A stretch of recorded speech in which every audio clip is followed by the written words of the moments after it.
մեջ հասունանում է պայքարը, բայց ոչ մեկ չի համարձակվում, չգիտես ինչու դուրս գալ փողոց։ Եվ մենք չնայած որ ոչ մի քաղաքական ուժ չենք ներկայացնում, ոչ մեկի կողմից չենք ղեկավարվում, չենք ենթարկվում եւ այլն, բայց խիղճը չի թողնում մնալ տանը։ Խիղճը չի թողնում որևէ այլ բանով զբաղվել այժմ։ Եվ ես զարմանում եմ բոլոր նրանց համար, ովքեր շարունակում են մնալ տանը, որովհետև 5 տարի շարունակ Նիկոլը դավաճանում է Հայաստանի Հանրապետությունը։ Նիկոլը ոտնահարում է ազգային բոլոր արժեքները։ Նիկոլը տապալում է ամբողջ պետությունը, պետական համակարգը կազմաքանդում է բոլոր օղակները եւ այլևս մենք տեսնում ենք, որ պետությունը գրեթե չի աշխատում։ Մենք ենթակա ենք այսօր արդեն լրջագույն սպառնալիքի ընդհանրապես ոչնչանալու ու հանկարծ այսքանից հետո Նիկոլը հանդես է գալիս երևի թե ծանր նախաձեռնությամբ ջարդելու մեր հիմնասյունը հայ առաքելական եկեղեցի։ Եվ դրա համար մենք այս անգամ այն, որ ասում են կարմիր գիծը վերջնական հատել է Նիկոլը։ Եթե մնացած ամբողջի հանդեպ ինքը հորինում էր տարբեր բացատրություններ, ապա այս անգամ եւ ոչ մի բացատրություն ինքը այլևս չի կարող ներկայացնել։ Ես ուզում եմ դիմել բոլոր մարդկանց, ովքեր երբեմն գոնե վառում են մոմեր եւ աղոթում են առ Աստված։ Որտեղ եք դուք այժմ, երբ որ ձեր հավատը ոտնահարված է։ Որտեղ եք դուք այժմ, երբ որ Նիկոլը համարձակվել է պղծել հայ առաքելական եկեղեցին։ Ինքը պղծել է մեր սրբություններից մեկը, մեր հարազատ սուրբ հողերը Արցախը։ Ինքը հանձնել է Արցախը թշնամուն, դա մենք չգիտես ինչու մարսեցինք։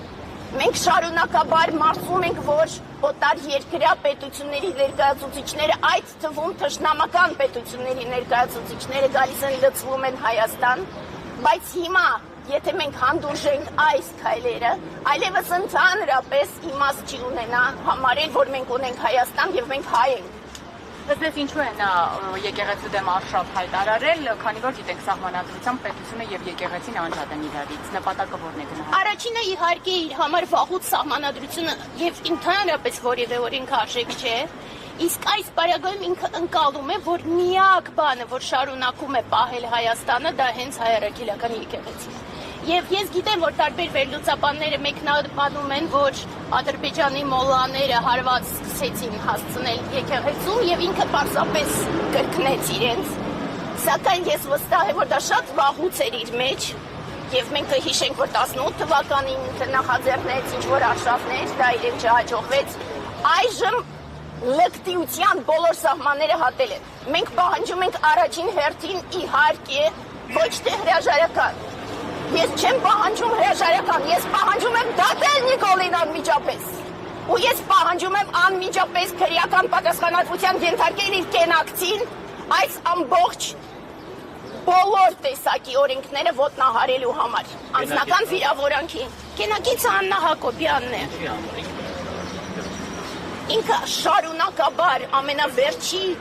բարերով, ես հայհոյանքն եմ, իսկ չգիտեմ արդեն ինչ սահմաններ իրենք, ես հասկանում եմ, որ կրթություն չունեն, ես հասկանում եմ, որ այդ հորդանոցներում իրենք են մեծացել եւ որևէ կրթություն չեն ստացել, դրա համար երբեմն փորձում են ասել, որ կրթությունը նորաձև է, որ իրենց ներշնչեն, որ կրթություն են ուզում ստանալ, այնուամենայնիվ իրենց պետք է դատել, անհապաղ։ Հիմա իշխանությունն ասում է, որ հոգևորականները պետք է բարեվարկություն անցնեն։ Ըստ ձեզ սա նշանակում է, որ Նիկոլ Փաշինյանը գնալու է այն ճանապարհով, որ նոր սահմանադրության մեջ նաև եկեղեցու վերաբերյալ որոշակի լիազորություններ ունենա, այլ որոշի թե ով կարող է լինել օրինակ ամենայն հատվածը կամ Շնորհակալություն հարցի համար, ստեղ շատ ավելի ծանր է, որովհետև ես մտածում եմ, որ այդ նոր իբր թե սահմանադրությունը, որ իրենք ուզում են առաջ քաշել, շատ տարբեր ազգային գծեր է ոտնահարելու, այդ թվում այո, վստահ ինքը հարվածել է նաև հայ առաքելական եկեղեցին, սակայն ես վախենում եմ, որ այս ամբողջով ինքը ոչ միայն այս քայլն է անում,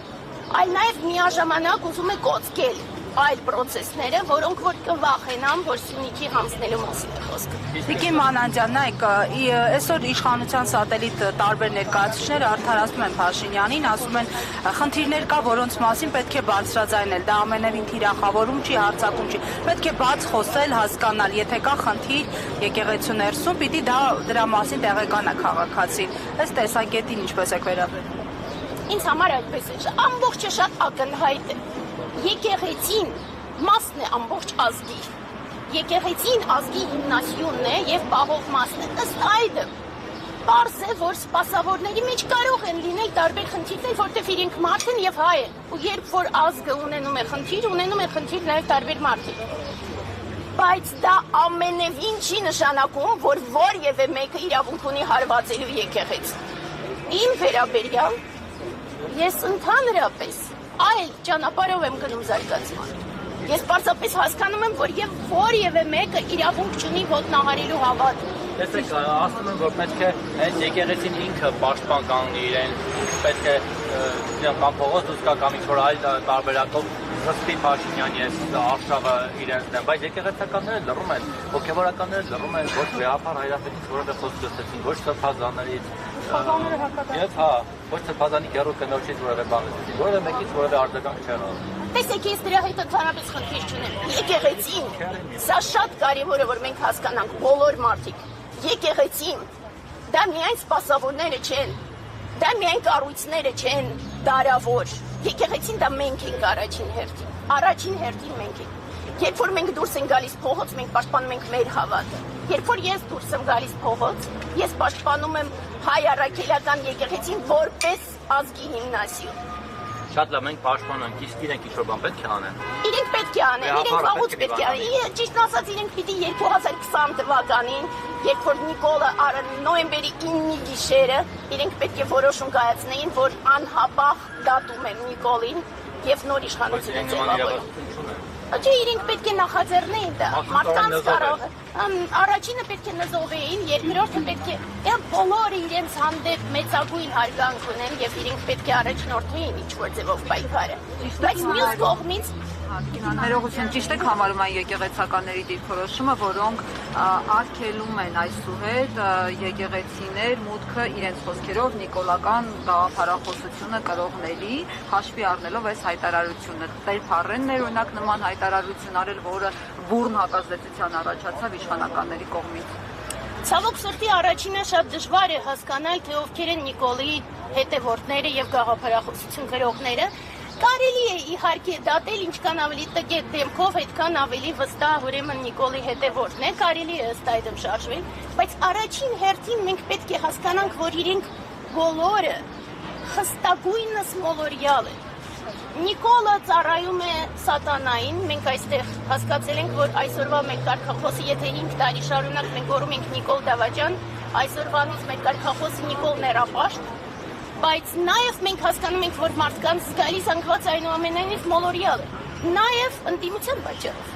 Մոլորյալ է, որովհետև ընդդիմությունը շարունակապար եւ ոչ մի լուրջ քայլեր չի ձեռնարկել, որպեսզի ձեռբազատվի Դավաճան իշխանություններից։ Այն անգամ փողոց են դուսել, փորձել են հրացնել, քայլել են, պահանջել են, վրա ներխել։ Գիտեք, ես քանի որ բոլոր process-ներին մասնակցել եմ, բայց քանի որ ընդդիմադիր եմ եղել եւ Լևոնի ժամանակ եւ Քոչարյանի ժամանակ եւ Սերժի ժամանակ, ըստ այդմ ես հստակ գիտեմ, երբ որ մարդ սկզբունքորեն գնում է պայքարի,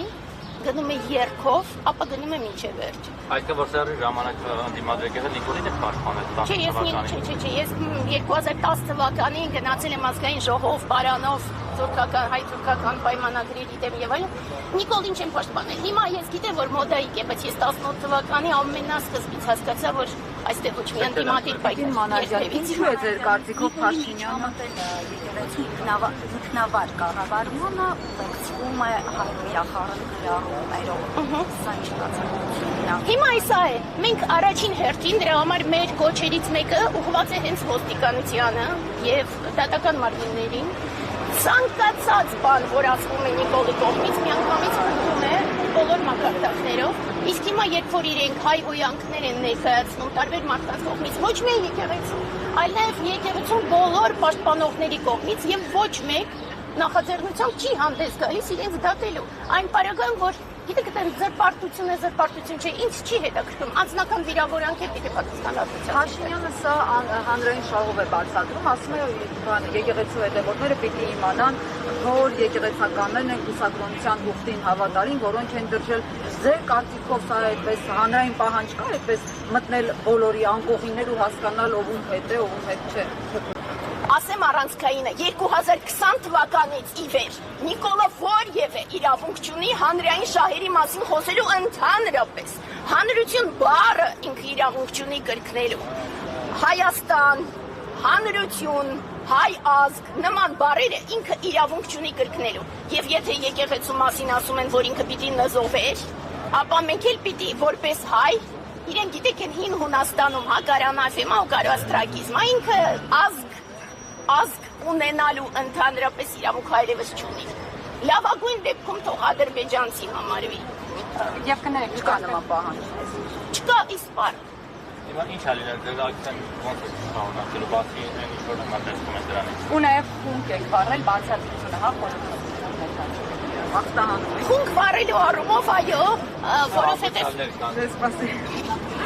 ցավոք սրտի չկան դեռ, բայց կլինեն այս կամ այն ձևով ոչ մեկ չի խուսափի պատժից։ Ես Ալեն Սիմոնյանը կասի եկել է կանգնել է ոնց է մի քիչ ռուսական ակցենտով հանդիսանալիս խոսում էր մահա ցանկանում։ Հետո կդնի Telegram ալիքում։ Թող ռուսական ակցենտի մասին երբ որ խոսում է, երբ որ ճուլան բառն է օգտագործում, այդ ժամանակ նոր թող մտածի, ինքը շատ ռուսամետ է։ Պուտինը ուղարկել է Նիկոլին, որովհետև ճուլան բառից այլ բառ չունի ինքը ռուսերեն։ Ինչ վերաբերում է խունկին, ապա մենք վստահ ենք ու այստեղ մենք արել ենք, նույնիսկ գրել ենք, որ ընդհանրապես էկզորցիզմի պիտի ենթարկեր եւ ըստ այդմ հայ առաքելական եկեղեցին պիտի ծես անի, որ այս ամբողջ չարիքը հանի, ներապաշտության չարիքը մեր կառավարությունից։ Սա մեր շենքն է, մեր Երևանի շենքն է, ու մեր կառավարությունն է, իսկ մարդկանց այդտեղ զավթած մենք պետք է մաքրենք այդտեղից։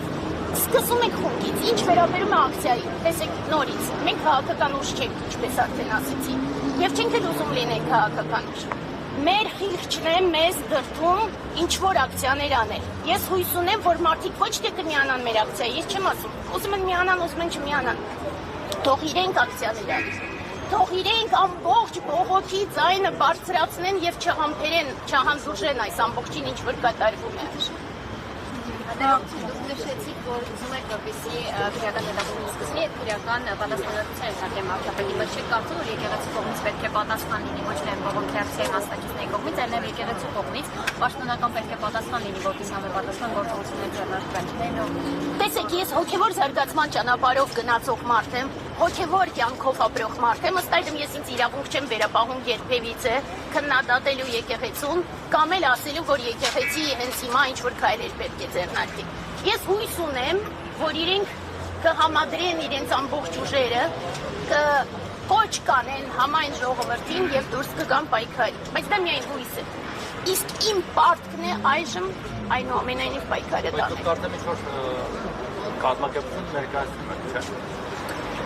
Ես կազմակերպության, հա, ես Հակոբ Մանանդյանի ծորն եմ եւ ես ունեմ կազմակերպություն, հասարակական կազմակերպություն, ինչպես ասեցի, ես ընդհանրապես այլ հոգևոր զարգացման ճանապարհով եմ գնում, բայց դա ինձ իսպար չի խանգարում, ես հայ եմ ու պաշտպանում եմ հայ առաքելական եկեղեցին։ որպես ազգային ինստիտուտ։ Այո, որպես ազգային ինստիտուտ։